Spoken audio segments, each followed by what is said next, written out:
नमस्कार बच्चों, अपने आप आज नया चैप्टर स्टार्ट करते हैं जिसका नाम है बिल ऑफ एक्सचेंज या विनिमय बिल। तो विनिमय बिल होता क्या है? विनिमय बिल एक विनिमय साध्य प्रलेख है। विनिमय साध्य प्रलेख का मतलब होता है कि जिसे अपनी रोकड़ या कैश के बदले में चला सकते हो। तो विनिमय बिल एक विनिमय साध्य विलेख है जिसमें बिल का लेखक, जिसमें क्या है, बिल का लेखक बिल के स्वीकारकर्ता को यह आदेश देता है कि वह अमुक व्यक्ति को अमुक राशि इतने दिनों के बाद पे करेगा। यानी इसमें क्या होता है, देखो, बिल का लेखक होता है वो स्वीकारकर्ता को यह आदेश देता है कि आपको इतने समय के बाद इतनी राशि इस व्यक्ति को पेमेंट करनी पड़ेगी। तो एक इसमें देखो विनिमय साध्य विलेख हो गया। विनिमय साध्य का मतलब होता है कि जिससे आप कैश के बदले में चला सकते हो। और इसमें एक होता है लेखक, एक होता है स्वीकारकर्ता और एक होता है धारक या प्राप्तकर्ता। तो विनिमय बिल लेख का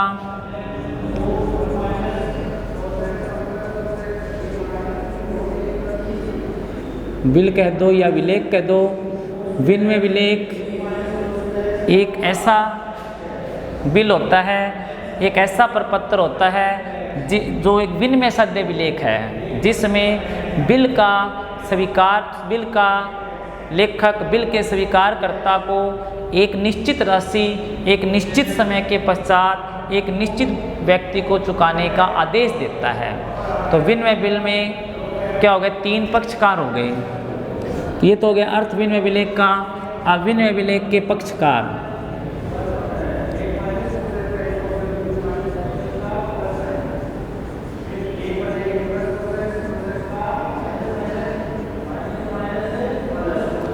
विनिमय बिल के पक्षकार, तो तीन पक्षकार होते हैं। एक तो लेखक, नंबर 2 पे स्वीकारकर्ता और नंबर 3 पे प्राप्तकर्ता या धारक।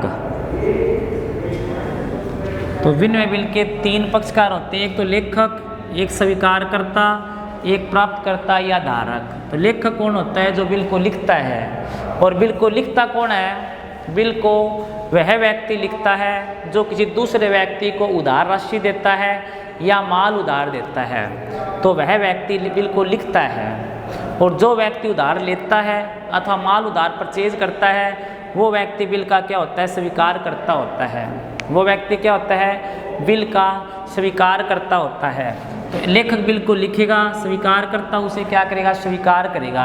स्वीकार करने का मतलब होता है कि वो उस बात को मान लेता है अपने सिग्नेचर करके और वो विनिमय बिल वापस लेखक को दे देता है। अब लेखक क्या करता है? मान लो जब बिल की देय तिथि आएगी, जब बिल की देय तिथि आएगी, अगर वह बिल लेखक के पास ही रहेगा, अगर विनिमय बिल की देय तिथि आएगी और बिल क्या है लेखक के पास ही रहेगा, तो लेखक ही क्या हो जाएगा? प्राप्तकर्ता हो जाएगा। तो वहाँ पर लेखक दो व्यक्तियों की भूमिका निभाएगा, एक तो लेखक की और एक प्राप्तकर्ता की। लेकिन अगर मान लो ड्यू डेट से पहले, देय तिथि से पहले अगर लेखक को रुपयों की आवश्यकता पड़ गई तो वो क्या कर सकता है? उस बिल का किसी दूसरे व्यक्ति को बेचान कर सकता है अथवा उसे बैंक से बुना भी सकता है। बुनाने का मतलब होता है कि उसे बैंक में ले जाकर देकर डिस्काउंट पे उसकी राशि प्राप्त कर सकता है।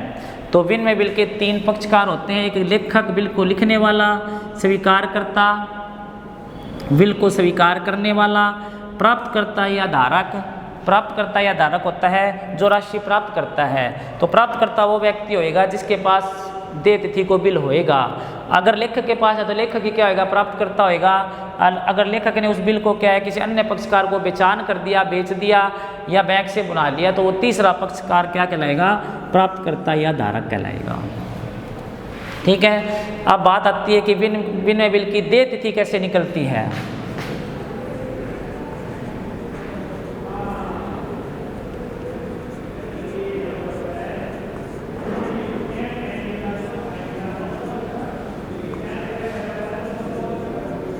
तो विनिमय बिल की देय तिथि निकालने के लिए जितने समय का बिल होता है उतने समय के अंदर 3 दिन एक्स्ट्रा जोड़े जाते हैं, जिसे अनुग्रह बिल कहते, अनुग्रह दिवस कहते हैं। अनुग्रह दिवस होते हैं 3 दिन, यानी एक्स्ट्रा 3 दिन मिलते हैं।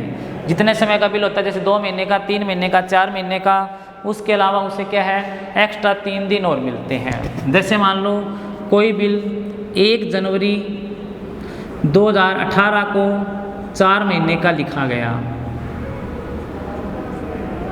अब कहते हैं कि इसकी ड्यू डेट निकालिए। तो देखो 1 जनवरी 2018 को, अब महीने आपको 4 जोड़ने हैं। जब महीनों की बात आती है तो किसी महीने में अगर 28 दिन हो तो उसे 1 महीना माना जाएगा, किसी महीने में 30 दिन हो तो भी उसे 1 ही महीना माना जाएगा, और किसी महीने में अगर 31 दिन हो तो भी उसे 1 ही महीना माना जाएगा। कहने का मतलब 1 जनवरी 2018 में आपको 4 महीने और जोड़ने हैं, तो इसकी ड्यू डेट आएगी 1 जनवरी तो होगी, आगे 4 महीने और जोड़ो, 1 फरवरी, 1 मार्च, 1 अप्रैल, 1 मई। 4 महीने इसके कब होंगे? 1 मई को होंगे, लेकिन उसकी 1 मई 2018 को, लेकिन उसकी ड्यू डेट है वो आपकी 1 मई 2018 नहीं मानी जाएगी। उसमें आपको क्या करना है, 3 दिन एक्स्ट्रा जोड़ने हैं प्लस 3 डेज, वो अपने आप जोड़नी होते हैं प्रत्येक बिल में। तो 1 मई प्लस में 3 दिन, तो इसकी ड्यू डेट है वो 4 मई मानी जाएगी। कितनी मानी जाएगी? 4 मई मानी जाएगी। तो विनिमय बिल की देय तिथि के लिए अनुग्रह दिवस के रूप में कितने दिन जोड़े जाते हैं? वो जोड़े जाते हैं 3 दिन। तो जब ड्यू डेट होएगी उसमें आपको क्या करना है, 3 दिन और जोड़ने हैं। तो इसमें 1 जनवरी को बिल लिखा और बिल की तिथि थी वो कितनी थी? बिल की तिथि थी 4 महीने। तो 1 जनवरी में 4 महीने जोड़े तो 1 मई आ गई, प्लस कितने दिन और जोड़ने पड़ेंगे? प्लस आपको जोड़ना है 3 दिन। तो 1 मई में 3 दिन और जोड़ दिए, टोटल कितनी आ गई? 4 मई आ गई। तो भुगतान की तिथि है वो 4 मई आएगी। कई बार ये चीज़ दिनों के हिसाब से आती है। कैसे? बिल लिखा आपने मान लो 1 जनवरी को और 2018 को, बिल की अवधि है 60 दिन। अब इसमें कहे कि देय तिथि निकालनी है, तो पहले 1 जनवरी में 60 दिन और जोड़ो। अब 1 जनवरी में 60 दिन जोड़ेंगे तो 1 जनवरी तो गई, आगे 30 दिन तो बच गए जनवरी के। अब आप फरवरी लोगे तो फरवरी में 2018 की फरवरी में जैसे 28 दिन होंगे, तो 28 दिन ये जोड़ो, तो 30, 28, 58 हो गए। टोटल कितने जोड़ने हैं? 60 दिन। तो 2 मार्च के जोड़ो, तो कितना आना चाहिए? उत्तर 2 मार्च आना चाहिए, लेकिन 2 मार्च नहीं आएगा। इसमें क्या जुड़ेगा? प्लस 3 दिन और जुड़ेंगे। वो किस चीज़ के हैं? वो है अनुग्रह दिवस के दिन। और अनुग्रह दिवस में 3 दिन एक्स्ट्रा जोड़े ही जाते हैं। तो 2 मार्च में 3 दिन और जोड़ेंगे तो कितना आ गया? 5 मार्च आ गया। तो कितना आ गया? 5 मार्च आ गया। कई बार ये होता है कि कोई आकस्मिक अवकाश आ जाता है या कोई सार्वजनिक अवकाश आ जाता है। अगर मान लो देय तिथि को कोई आकस्मिक अवकाश आ गया या सार्वजनिक अवकाश आ गया, तो आकस्मिक अवकाश में भुगतान की देय तिथि 1 दिन बाद में होती है और सार्वजनिक अवकाश में भुगतान की तिथि 1 दिन पहले होती है। जैसे मान लो कोई बिल हमने 12 जुलाई 2018 को लिखा, कोई बिल लिखा हमने 12 जुलाई 2018 को। अब उसमें ये कहे कि बिल है वो 1 मंथ का है। अब 1 मंथ का बिल है तो 12 जुलाई में 1 मंथ जोड़ा, कितना आ गया? 12 अगस्त आ गया। कितना आ गया? 12 अगस्त। और प्लस आपको क्या करना है? 3 दिन जोड़ने हैं। अब 3 दिन जोड़े तो ये कितना आ गया? 15 अगस्त आ गया। ये कितना आ गया? 15 अगस्त आ गया। लेकिन 15 अगस्त को सार्वजनिक अवकाश माना जाता है। तो अगर देय तिथि को सार्वजनिक अवकाश हो तो भुगतान की तिथि 1 दिन पहले मानी जाएगी, क्योंकि सार्वजनिक अवकाश का पहले से पता होता है। तो इसकी भुगतान की तिथि है वो 14 अगस्त मानी जाएगी। कितनी मानी जाएगी? 14 अगस्त मानी जाएगी। अगर उस दिन कोई आकस्मिक अवकाश आ जाता है, मान लो कोई बिल 1 जनवरी को लिखा, 2 माह का बिल है तो 1 जनवरी में 2 माह जोड़े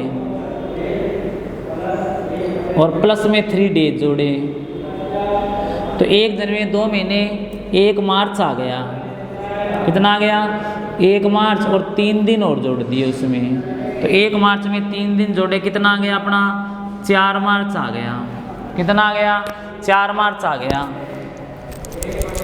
अब 4 मार्च को मान लो आकस्मिक कोई अवकाश आ गया, जैसे किसी कोई मतलब नेता की मृत्यु होगी या कोई अदर कार्य हो गया, यानी आकस्मिक अवकाश आ गया, तो आकस्मिक अवकाश का पहले से पता नहीं होता, इसलिए उसकी तिथि है वो 1 दिन बाद में मानी जाएगी। तो 4 मार्च में 1 दिन और जोड़ो, एक दिन और जोड़ दिया तो कितना आएगा, यानी 3 दिन तो वो जुड़ गए, एक आकस्मिक अवकाश का जुड़ गया, तो आपका क्या आएगा 4 मार्च की जगह 5 मार्च आ जाएगा। कितना आएगा 5 मार्च आएगा। तो बिन में बिल की देय तिथि निकालने के लिए अनुग्रह दिवस के रूप में कितने दिन जोड़े जाते हैं, अनुग्रह दिवस के रूप में 3 दिन जोड़े जाते हैं। और 3 दिन जोड़कर अगर उस दिन कोई आकस्मिक अवकाश आता है तो भुगतान की तिथि 1 दिन बाद में मानी जाती है, और सार्वजनिक अवकाश आता है तो भुगतान की तिथि 1 दिन पहले मानी जाती है, क्योंकि सार्वजनिक अवकाश का पहले से पता होता है। तो इस तरह से बिन में बिल की देय तिथि निकलती है।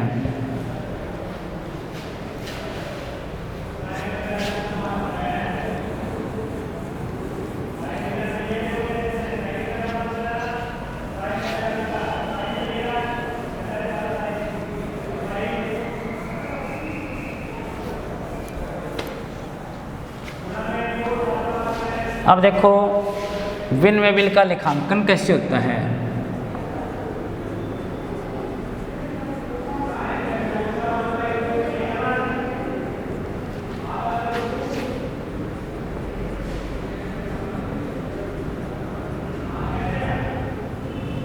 महामृत्युंजय मंत्र। तो विनिमय बिल का लेखांकन कैसे होता है, देखो कि विनिमय बिल में वैसे तो 3 पक्षकार होते हैं, लेकिन तीसरा पक्षकार कब होता है, जब अगर बिल का बेचान आगे कर दिया जाए, नहीं तो जो लेखक होता है वो क्या करता है 2 पक्षकारों की भूमिका निभाता है। वही तो क्या होता है बिल का लेखक होता है और वही प्राप्तकर्ता होता है। फिलहाल अपने 2 ही पक्षकार मानते हैं, तो बिल के लेखक के लिए वो बिल होता है वो क्या होता है बिल्स रिसीवेबल होता है। मृत्युंजय मंत्र।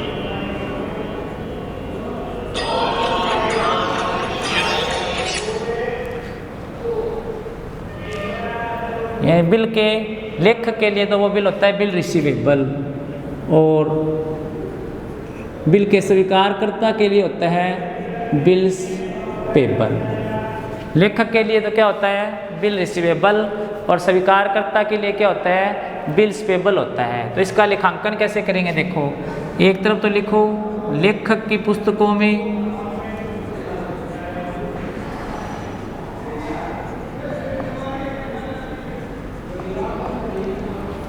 एक तरफ हो गया स्वीकारकर्ता की पुस्तकों में,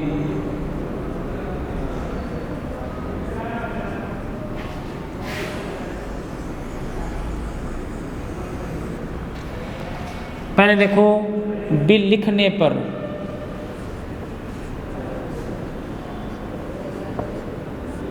लेखक क्या करेगा, जब बिल लिखेगा स्वीकारकर्ता द्वारा बिल स्वीकार किया जाएगा, तो बिल स्वीकार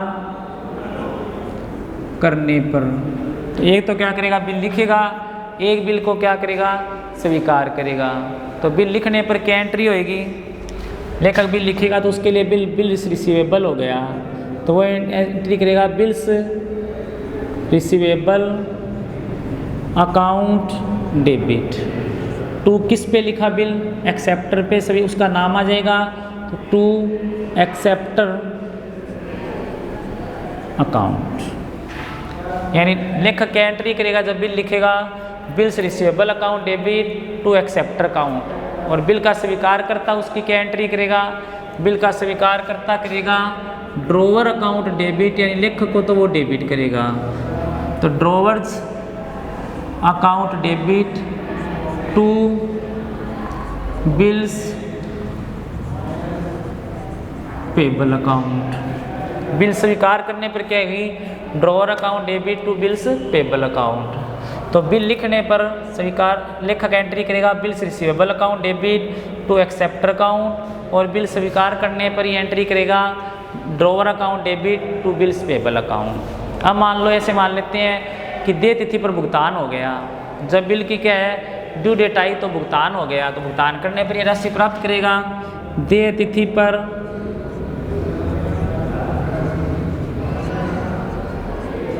बिल की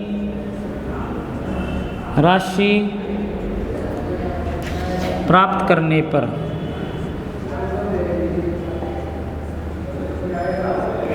तो ये एंट्री करेगा कैश अकाउंट डेबिट टू, किससे प्राप्त करेगा किसको से प्राप्त करेगा ये करेगा स्वीकारकर्ता से, लेकिन किसकी राशि प्राप्त करेगा BR की, तो ये करेगा cash account debit to bills receivable account, cash account debit to bills receivable account. और ये करेगा देय तिथि पर